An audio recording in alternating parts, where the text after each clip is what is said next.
कौमी एहतिसाब ब्यूरो नैब की टीम साबका वज़ीर आज़म इमरान खान के खिलाफ तोशाखाना केस में शवाहिद जमा करने दुबई जा पहुंची। आपको बताते चले, नैब ज़रिया के मुताबिक नैब की 4 रुकनी टीम ने दुबई में उमर फारूक ज़हूर से मुलाकात की, जिसमें नैब के सरबराही डायरेक्टर रिजवान अहमद ने की।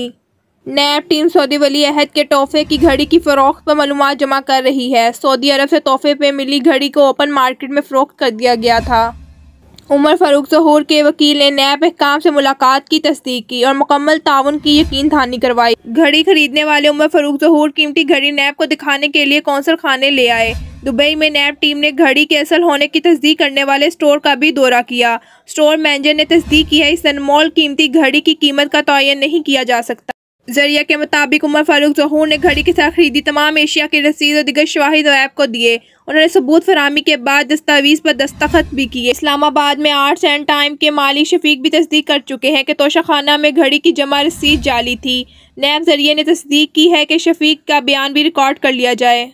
ख्याल रहे कि उमर फारूक ज़हूर ने बताया कि तोहफे में अनमोल घड़ी $2 मिलियन में फ़रोख्त हुई। अनमोल घड़ी की मालियत तकरीबन 28 करोड़ रुपए थी। नैब की नोटिस पर उमर फारूक ज़हूर इस्लामाबाद में नैब की टीम के सामने भी पेश हुए थे। इमरान खान की अहलिया बुशरा बेगम और दीगर PTI रहनुमाओं को भी तहक़ीक़ात के लिए बुलाया गया था। ताहम इमरान खान की अहलिया ने किसी भी गलत काम में मुलविस होने की तरदीद की है।